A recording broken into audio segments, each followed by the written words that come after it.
He is a happy guy. He's staying positive. Brandon Marshall, Nick Wright.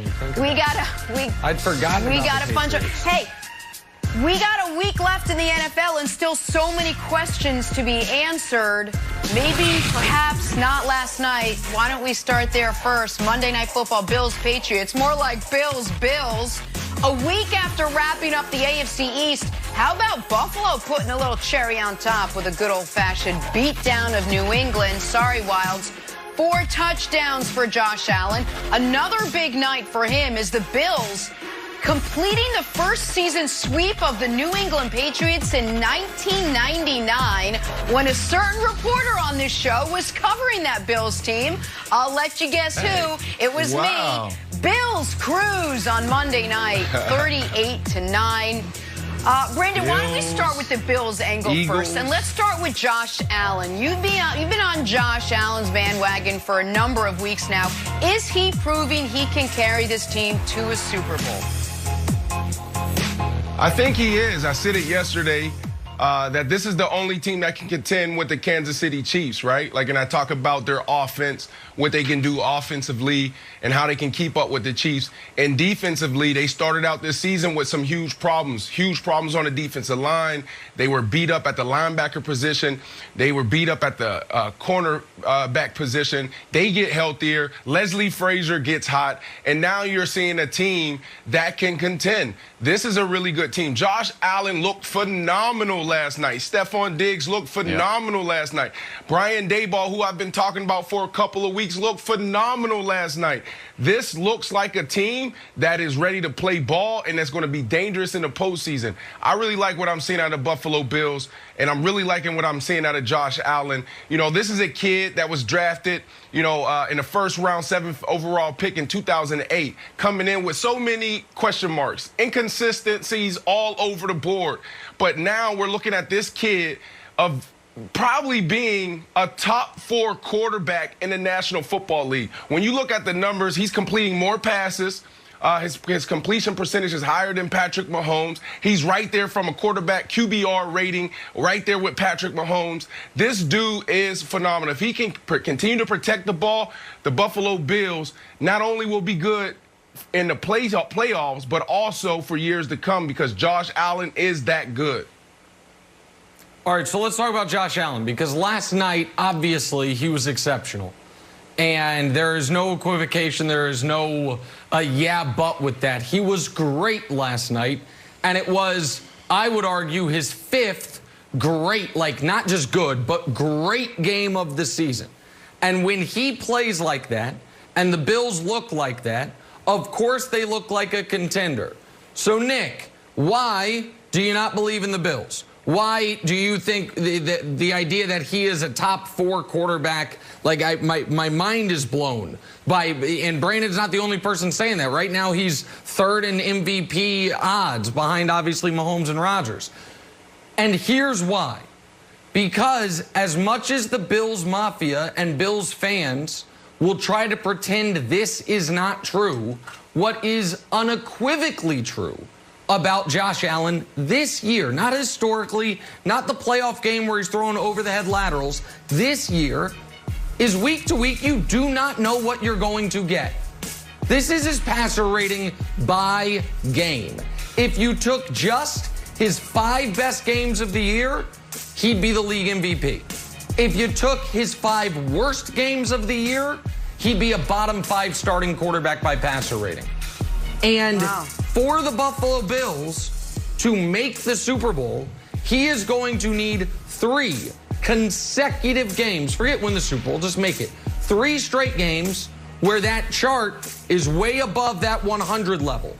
I do not think he can do that in the postseason. And so do I give the Bills credit for what looks like it's going to be a 13-3 season? Absolutely. Do I think they might have the best top-to-bottom coaching staff, as Brandon's been pointing out all year long, in football? Sure. Is Josh Allen proving to be far better than I thought he was coming out of the University of Wyoming when he was honorable mention Mountain West? Yes. Do I think they are a Super Bowl threat? No. Not right now, not this season, not with that inconsistency from their most important player, Wilds. Okay, but here's the thing, buddy. You should be a little bit scared of Stephon and Josh because, take it from your old buddy Kevin Wilds.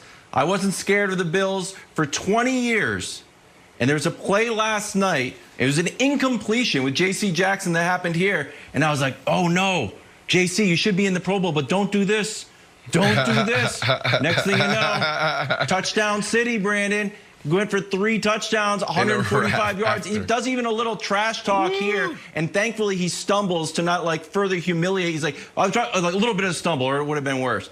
So Brandon, 3 touchdowns, 145 yards, and I think there's a little bit of a debate who's the best wide receiver, in the NFL. Stephon is number 1 in receptions. He's number 1 in yards, and look at this illustrious panel of AFC East. He's putting up a historic season with some all-time greats like Randy Moss, Marvin Harrison, the great Wes Welker, and the one and only Brandon Marshall. So he's right there. I love You might just have to support him for the AFC East fraternity. You got to say he's the number 1 guy, Brandon. You know what? We may have to. It seems like every single week we're talking about a new receiver. I appreciate the love, man. Look, not too many people talk about my career, so I appreciate when you guys do. Definitely enjoy playing in the National Football League. But look, I had Stephon Diggs this offseason at my facility, and he is a difference maker. He makes the trainers better. He makes the other guys around better. We had guys from the Las Vegas Raiders. We had the Cleveland Browns in the house. We had Miami Dolphins in the house. We had wide receivers, tight ends, and cornerbacks from all over. Kansas City Chiefs. And when I tell you, when this guy gets on the field, the intensity level goes up. He demands excellence. My only concern with Stephon Diggs was, bro, look, when you step on the field, your intensity goes to a whole nother level, and it can rub people the wrong way. So you're going into a new situation. I just need you to make sure that you check your emotions so you don't run yourself out the door, because people don't understand how high you run emotionally every single day. And I truly believe that Stephon Diggs is probably the biggest difference maker in the Buffalo Bills, because when you go into that meeting room, when you go onto that practice field with Stephon Diggs, he's going to be looking around making sure you take notes. He's going to be looking around making sure that you play and practice as hard as you possibly can. Stephon Diggs is phenomenal, having a phenomenal year. So that is exactly right. And I obviously didn't spend the time with Brandon this offseason training, but we had him, I don't know if Jen and Wilds remember, I'm sure you do. We had him sitting with us at the Super Bowl. And I appreciate that. In a non-pandemic world, I'll be there next summer. But we had him sitting with us at the Super Bowl. And I talked with him about those emotional outbursts that he had with the Vikings. And at the time, he was still a member of the Vikings. Because I had been critical of him in that, if you remember, they were winning a playoff game against the Saints. And he was really demonstrative, if you will, on the sideline. And he, while acknowledging he's got to learn from that, basically said, this is how I run, man. And this is what makes me me. And what I think, where Bills fans and I, which we have not agreed on much all year, where I think we will be in lockstep, is the move of the offseason across the league was trading for Stephon Diggs. I understand the Vikings feel good. Yeah. They have Justin Jefferson. He looks like an awesome young receiver. Yeah. Could be offensive rookie of the year. I get that. But there were 2 superstar receivers traded from playoff teams last year to a different team this offseason.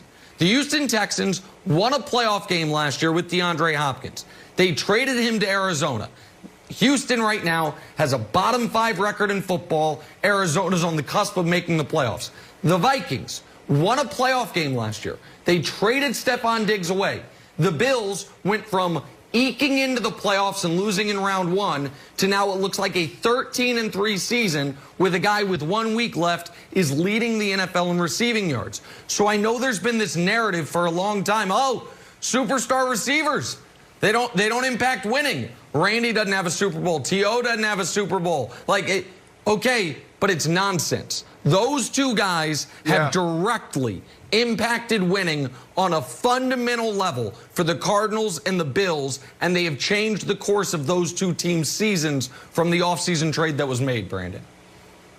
Yeah, and Nick, look, man, I wish we had more time to really break down this whole Stephon Diggs conversation, because to me, it transitions quickly into this whole wide receivers being prima donnas, wide receivers being divas. Because when you look at it, Stephon Diggs, what he was asking for in Minnesota was two things. One, I want an opportunity to help the team win. Number two, I want to unlock my full potential on this field. When we run the ball on first down, second down, and even on third down, and sometimes we take a shot, like, that's not good enough